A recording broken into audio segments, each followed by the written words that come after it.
All right, guys. Well, welcome.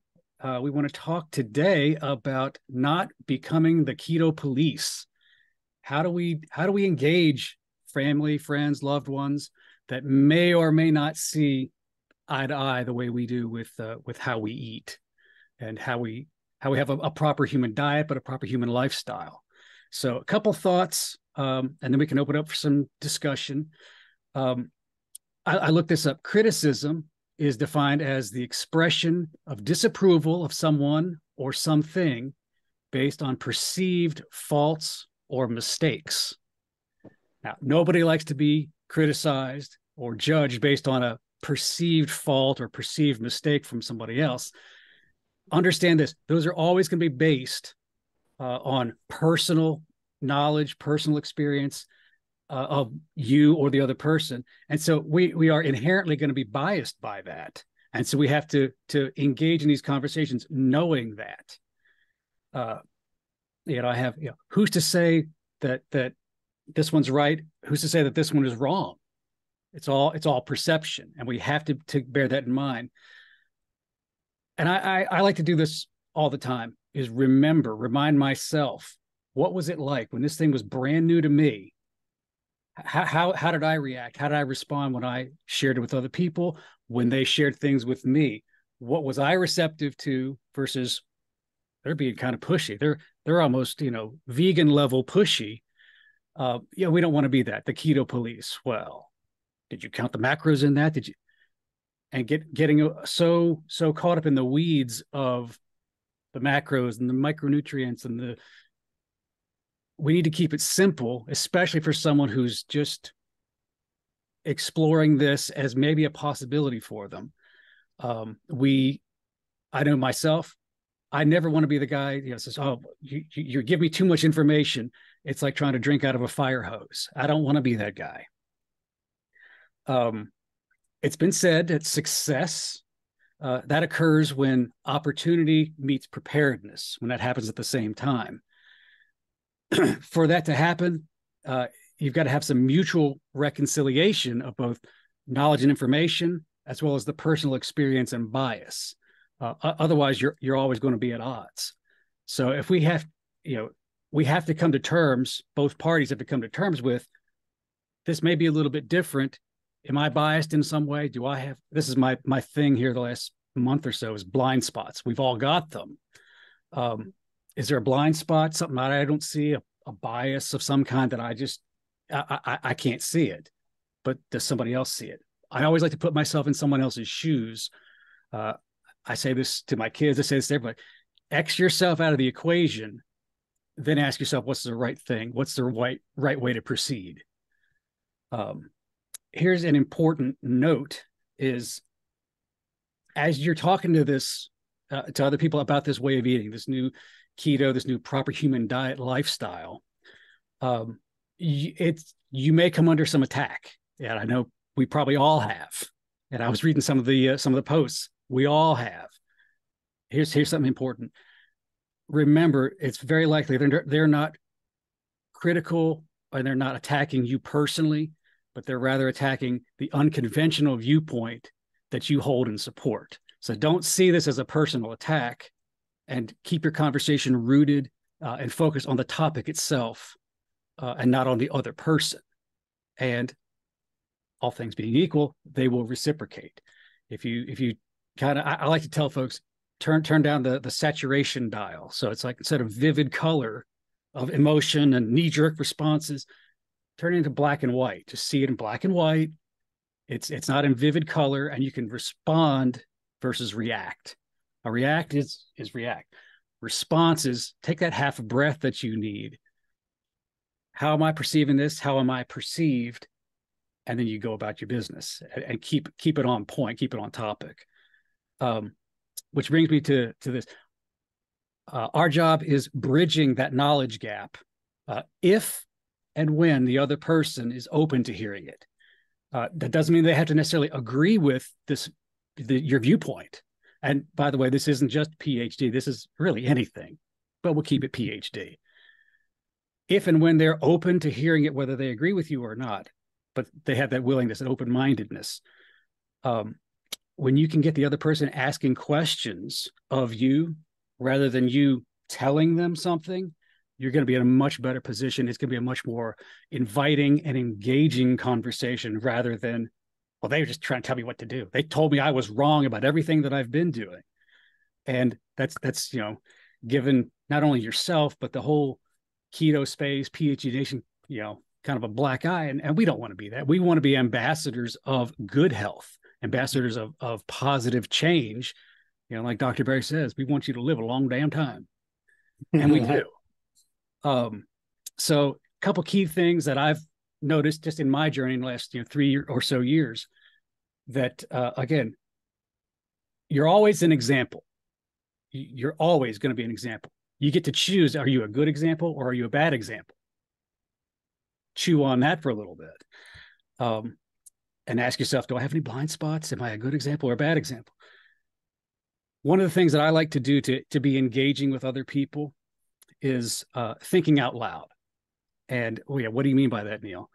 That means the other day, I saw a jujitsu guy who had a really crummy selection in his shopping cart. But then just a couple days ago, I saw a guy and just, oh wow, what's that? Something as simple as, oh, I see this in your shop cart. Oh, what is that? I've been wondering what that is. That just opens up a conversation. It keeps it nice and simple, and you get to be engaging. Oh, that's whatever it is. Oh, well, why'd you pick that? What's special about that? Is there a reason? And guess what? You get somebody talking about themselves and their choices, they're much more engaging. It's basic, psychology intro 101 is who is everyone's favorite subject? Themselves. So that's just a great way to open up a conversation is think out loud. Oh, what's that? Oh, you said this. I'm not sure what you meant by that. How about this? Ask open-ended questions. Things like, if you're in a discussion with, I don't know, maybe meat causes diabetes with somebody. And if it's controversial, you can simply ask, well, how did you arrive at that conclusion? Not you're right, I'm wrong, you're wrong, I'm right, whatever. Open-ended questions that require a response, that keeps your conversation going. How did you arrive at that conclusion? How did you land there? Well, based on what? And this is important. And I even made myself a little note here, not in an adversarial kind of way, but genuinely seeking an answer from them for some clarity. Genuinely asking, well, how did you arrive at that? Was that based on something that you heard from your doctor, from your spouse, from you read it somewhere? Okay. And then you can delve in more and simply ask a lot of questions. Give responses in bite sizes. This was a big one for me because sometimes someone's asking me a question and I get jacked up and I want to just unload on them and tell them, here's a brain dump of everything I know, all things keto. And they're like, oh my God, what if I've opened Pandora's box and this guy won't shut up? Like, thanks, but no thanks. Gave it the office. Bite sizes. Give a little bit of an answer. And then I always love to end with a question. So this is what I'm doing. This is why I tend to like X, types of food. What about you? I tend to gravitate towards this type of research. What do you like to look at? Again, asking questions is going to be your best friend. And let's take this back home to how do you not become the keto police?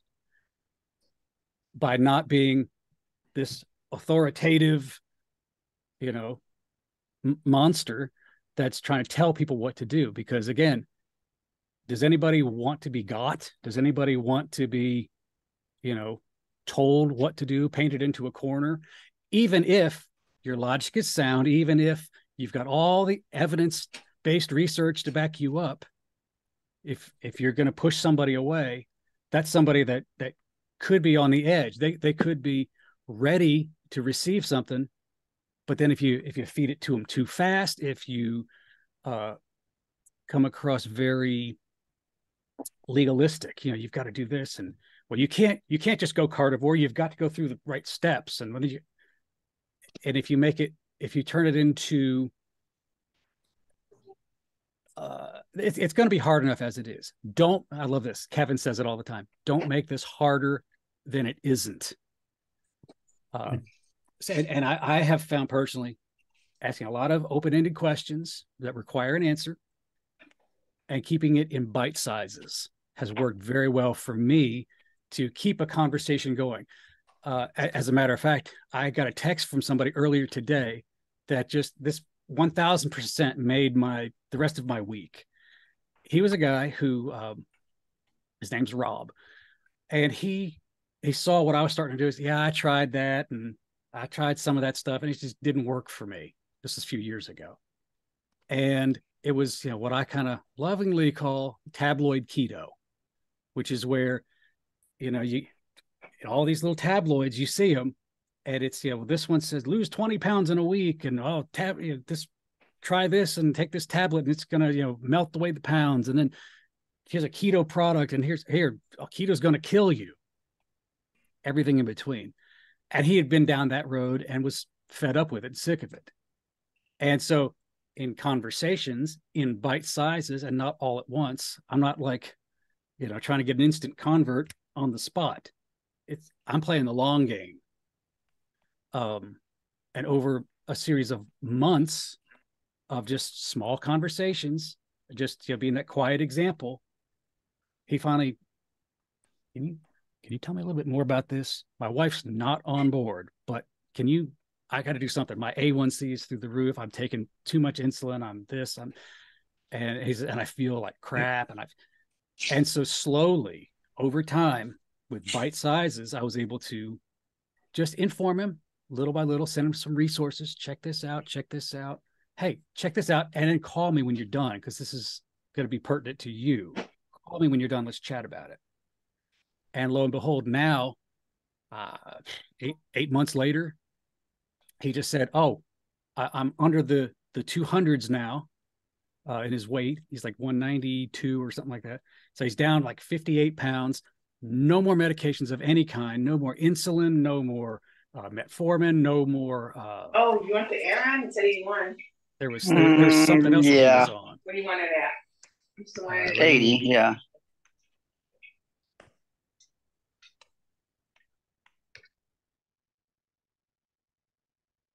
So anyway, so he's off all of this medication, and he said he's never felt better. He feels like he did in his 20s, and that came about by simple questions and in bite sizes. So with that, I'm going to go ahead and open this up. If you have some thoughts, just go ahead and throw in the reactions.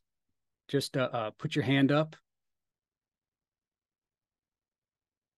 I want to hear what's working for you, maybe what's not working for you. Or if you have questions about, well, how can I approach this person or that person?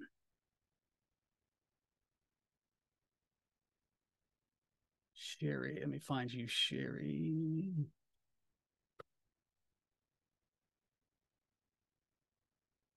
Go ahead, Sherry. Oh, there she is. Yes. So I'm in a lot of, because I'm a coach, not in the PhD community, but in real life. Sure. And then I have a lot of Facebook followers, and I help out with carnivore groups and whatever. So I'm always saying, because you never know who's going to be watching you.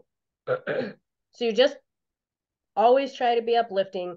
Like during COVID time, when things were really rough, my Facebook page got a little darker than what I had wanted, because we're fighting mandates, and my husband's trying to fight to keep his job without having to have poisons put in his body that we didn't want.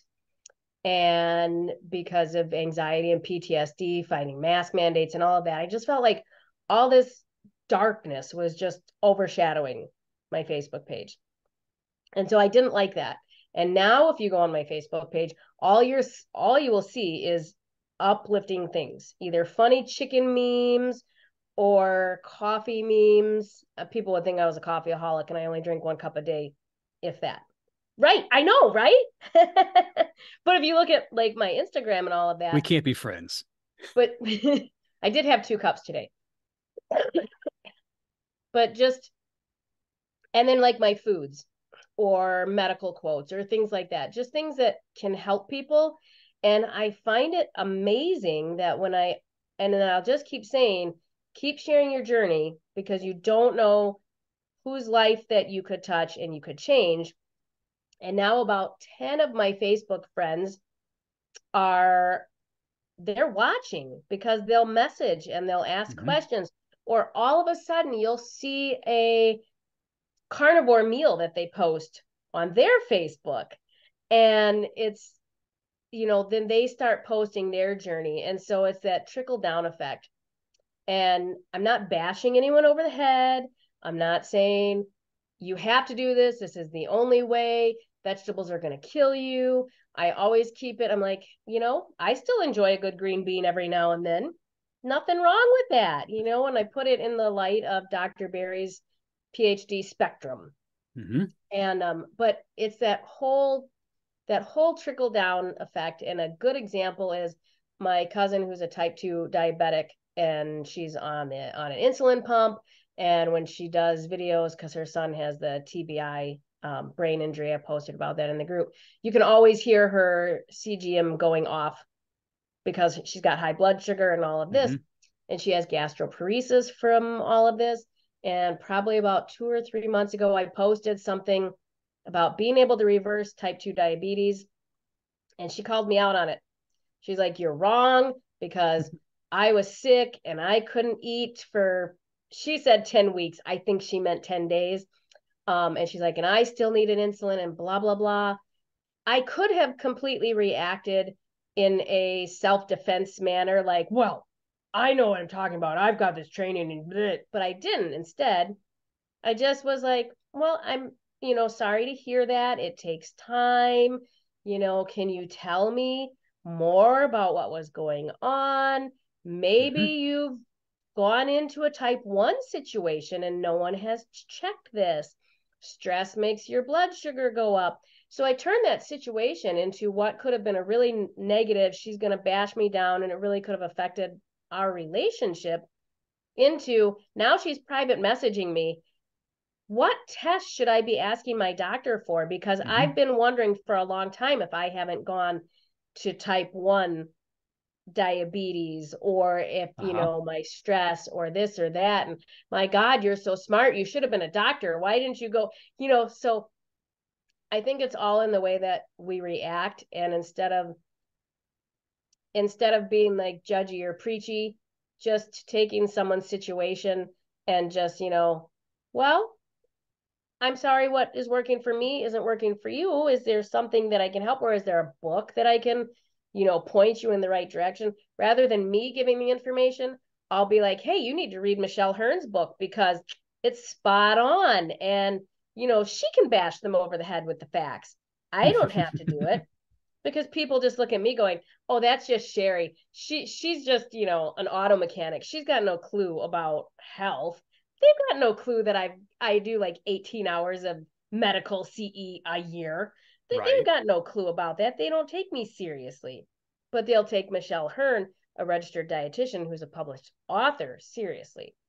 And the other thing that I know it's worked for me, 2 things.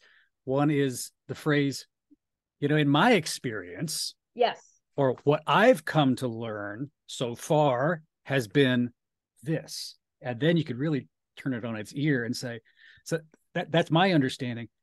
Tell me about what you know. You're right. I say this, you say this. So tell me more about that. Inform me. Maybe I've missed something. I say, now based on this is what I've seen and you showing me this. So let's just have an intellectual discussion about this. Yeah. A logical, as adults. That's what we're teaching our teens too, because my 16-year-old, she runs cross country. Well, the season's over now, thank goodness. But her track coach, he always likes to rib her. He knows how we eat. And so the other day he's like, hey, did you see that new study from Harvard that eating red meat causes diabetes? And she just, in her Emily fashion, just so clearly looks at him and goes, oh, that's interesting. but I'm sure they're wrong.